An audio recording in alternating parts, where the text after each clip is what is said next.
Maka dari itu sekali lagi intinya banyak-banyak kita bersyukur karena dalam firman Allah dalam surat Ibrahim, la in syakartum la azidannakum wa la in kafartum inna adzabi lasyadid.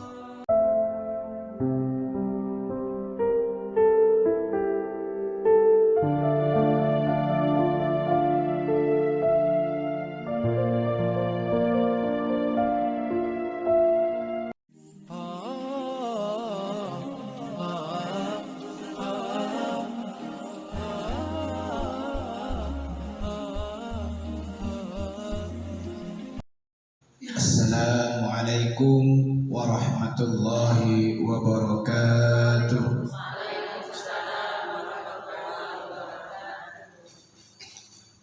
Innal hamdalillah nahmaduhu wa nasta'inuhu wa nastaghfiruh wa na'udzu billahi min shururi anfusina wa min sayyiati a'malina man yahdihillahu fala mudilla lahu wa man yudlil fala hadiya lahu. أشهد أن لا إله إلا الله وحده لا شريك له وأشهد أن سيدنا ونبينا محمدا عبده ورسوله لا نبي بعده. Pertama-tama marilah kita panjatkan rasa puja dan puji syukur kehadirat Allah Subhanahu wa taala yang mana pada kesempatan malam hari ini kita masih diberikan kesehatan, kesempatan dan waktu sehingga kita bisa bersama-sama menuntut ilmu di jalan Allah dalam keadaan sehat walafiat. Salawat beriring salam tak lupa pula kita junjungkan kepada baginda alam kita, Nabi agung kita, yakni Nabi Muhammad sallallahu alaihi wasallam, yang mana beliau telah membawa kita dari zaman kegelapan, dari zaman kebodohan menuju zaman yang terang benderang seperti saat ini. Ibu-ibu jamaah sekalian, apa kabar ibu-ibu? Alhamdulillah sehat. Ya, pada malam hari ini masih dalam suasana belum jauh dari Isra Mi'raj, memperingati kemarin, memperingati. Nah, apa yang bisa kita ambil hikmah dari Isra dan Mi'raj? Apa ibu-ibu? Nah, jadi kalau kita memperingati Isra dan Mi'raj Nabi Muhammad sallallahu alaihi wasallam, jangan memperingati saja, ambil hikmahnya. Apa hikmah pelajaran yang harus kita ambil? Nah, jadi yang harus kita ambil poin pentingnya yaitu begitu pentingnya sholat 5 waktu. Nah, itu salah satu poin. Mungkin banyak poin yang lain, namun poin yang paling besar yaitu perjuangan Rasulullah Sallallahu Alaihi Wasallam mengambil perintah sholat. Jadi cuma sholat yang langsung Rasulullah Sallallahu Alaihi Wasallam langsung ke arsy Allah Sidratul Muntaha untuk mengambil perintah sholat, dan bahkan malaikat Jibril pun tidak mampu untuk naik ke atas sana. Kata malaikat Jibril, stop, di situ bukan makom saya, bukan tempat saya lagi. Cuma Nabi Muhammad yang bisa sampai ke Sidratul Muntaha, atau arsy Allah. Nah, jadi dari peristiwa ini bahwa sholat itu tidak bisa diwakilkan. Begitu penting, ini perintah khusus.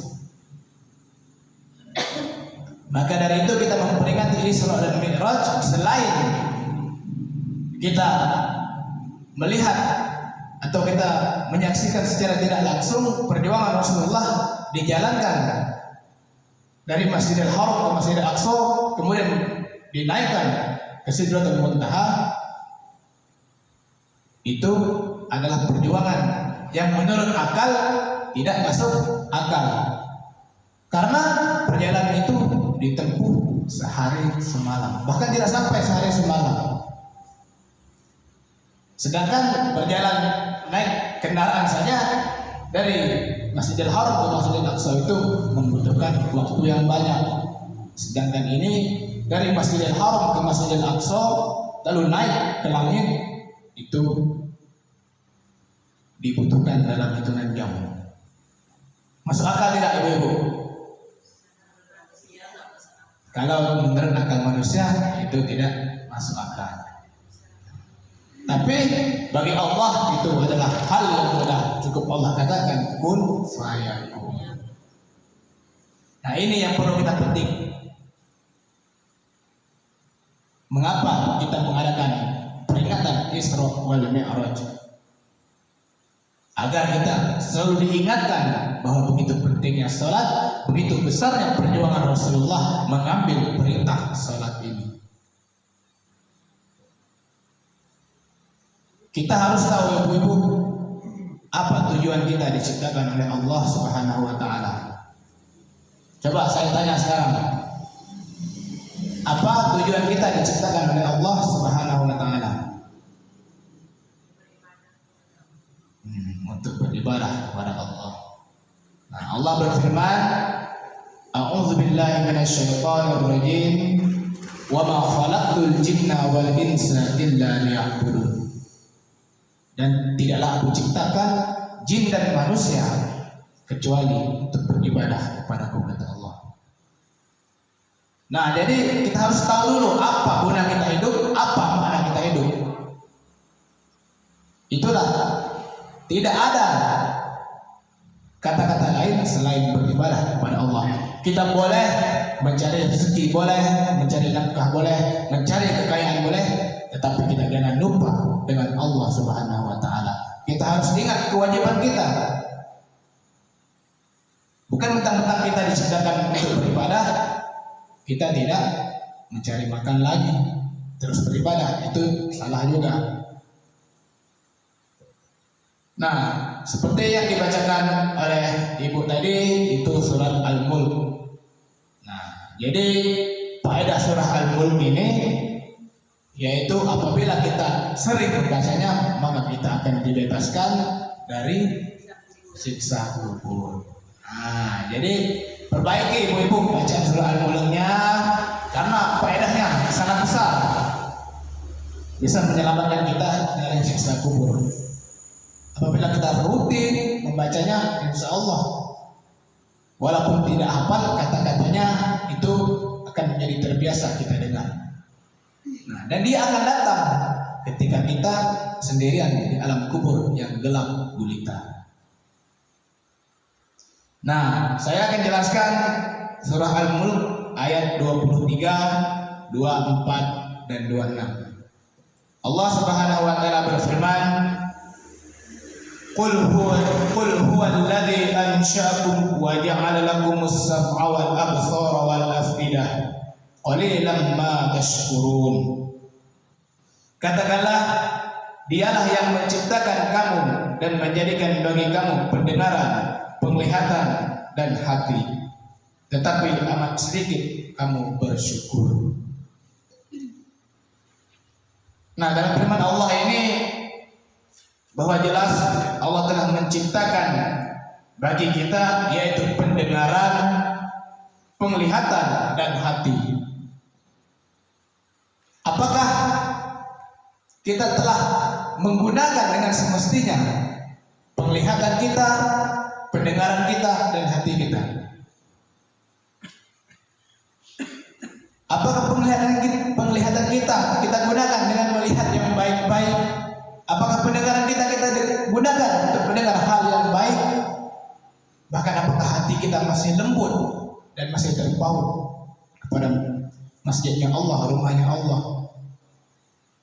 Alhamdulillah, ibu-ibu, pada malam hari ini nikmat itu masih diberikan oleh Allah kepada kita, sehingga Allah gerakkan hati kita untuk menuntut ilmu.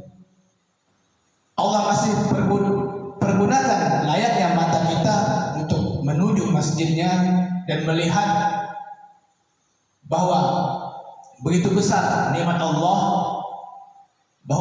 dan Allah masih berikan pendengaran untuk mendengarkan kalam-kalam Allah di majelis yang mulia ini. Itu yang harus kita syukuri, karena dalam firman Allah ini amat sedikit yang kamu syukuri. Nah, mensyukuri nikmat Allah itu bukan hanya bersyukur tentang banyaknya harta, ibu-ibu, bukan tentang bersyukur dengan kekayaan, tetapi yang perlu kita syukur adalah nikmat sehat.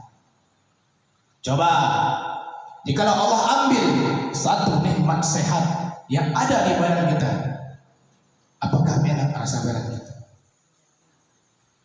Oke, Allah kasih kita kekayaan melimpah, Allah kasih kita semua yang kita mau, tetapi Allah lumpuhkan kita.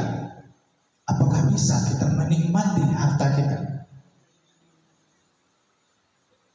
Maka dari itu, ibu-ibu, marilah kita bersyukur atas nikmat Allah, terutama yang ada pada badan kita.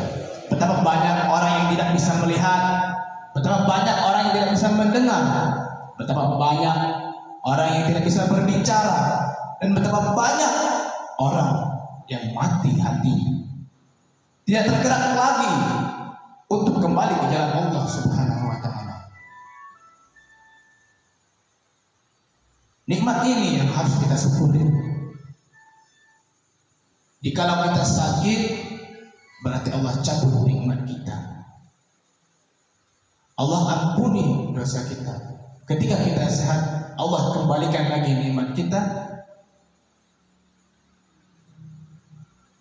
Itu yang harus kita syukuri, ibu-ibu sekalian. Lalu ayat yang ke-24, yaitu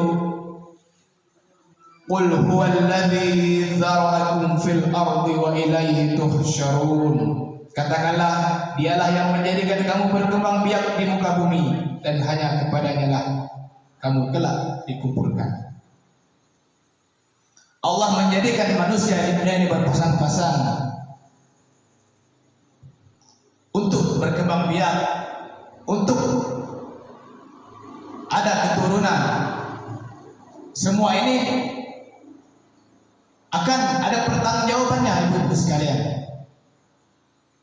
Kelak kita akan dikumpulkan untuk apa? Untuk dihisab, untuk dipertanyakan. Apakah kita bisa mengemban amanah yang diberikan oleh Allah? Semua yang di dunia ini adalah titipan Allah Subhanahu wa Ta'ala.